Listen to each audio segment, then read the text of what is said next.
A priest belonging to the Malankara Orthodox Syrian Church in Kerala is charged with rape, days after 5 clergymen are accused of using a woman's secret confession to blackmail and sexually exploit her. WhatsApp introduces a new feature to highlight forwarded messages. The messaging platform with 200 million users in India has been struggling to control the spread of misinformation. And the centre tells the Supreme Court, we leave it to the wisdom of the court to decide if Section 377 of the IPC that criminalizes homosexuality be struck down. It's Thursday, July 12th.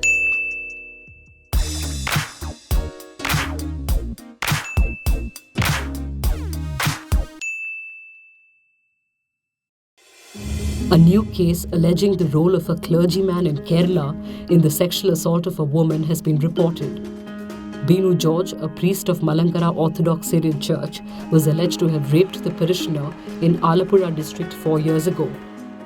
The woman told the police she had informed church authorities about the assault and was promised she would not face any harassment. She decided to approach the police after the priest allegedly continued to send her messages and spread rumors about her. This case comes close on the heels of another charge of sexual assault involving the clergy in Kerala.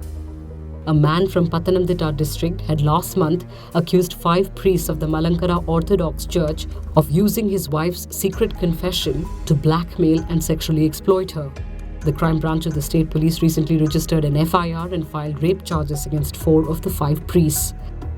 A senior nun has also accused a bishop, the head of the Latin Diocese of Jalandhar, of raping her and has filed a case with the police. Meanwhile, Indian Currents, a Catholic publication, has come under criticism for publishing a piece entitled Villains as Victims, written by A.J. Philip.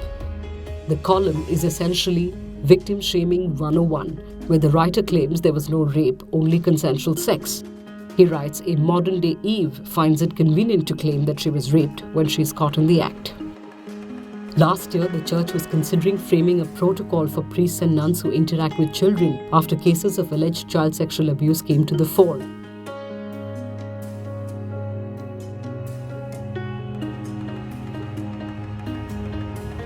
In her book, The Autobiography of a Nun, published by Penguin India, Sister Jessime had described the sexual abuse she had undergone as a nun for 33 years.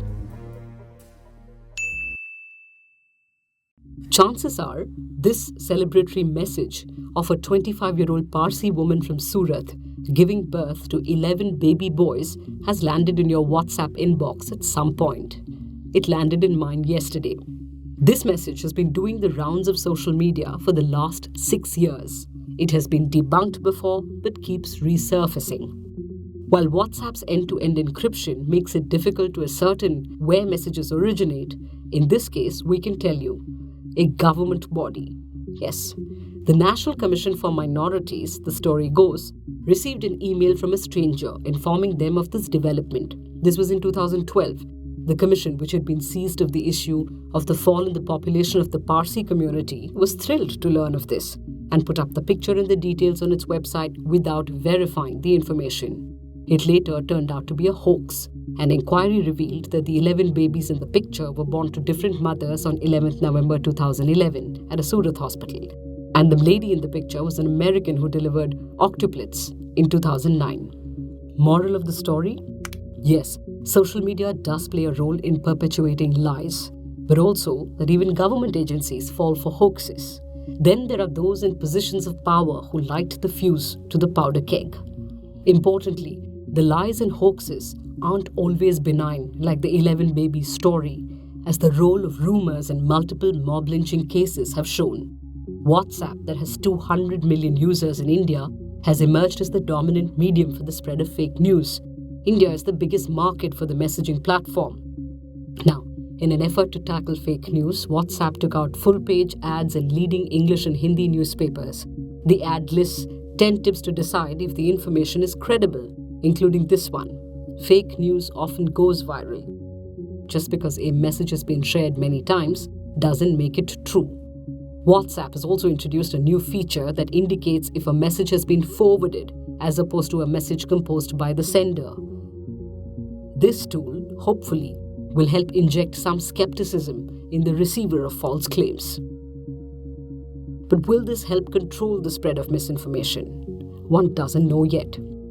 For instance, would it have helped matters if messages like these, that whipped up hysteria over the alleged presence of kidnappers in Dhule, Maharashtra, came with a red flag that it's forwarded? Doubtful. Also, big picture. Blaming WhatsApp alone for the lynchings would be missing the woods for the trees, as these killings are not taking place in a socio-political vacuum. We are operating, after all, in an ecosystem where convicted lynchers are felicitated by none less than union ministers, where cabinet-ranked ministers peddle fake news and superstitions.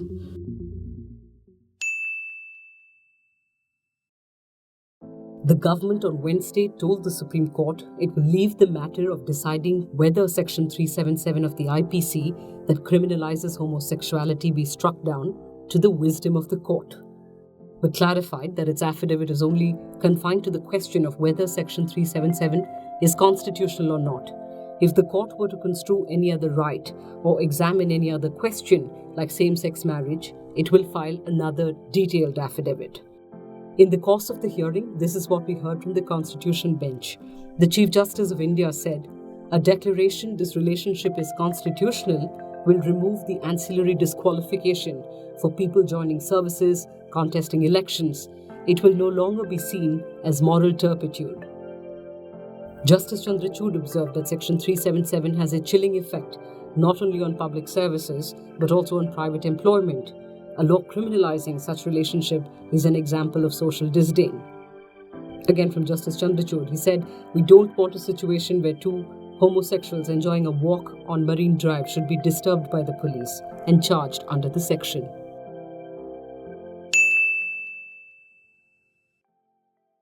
And in case you missed it, Roger Federer is a man of many skills on the tennis court.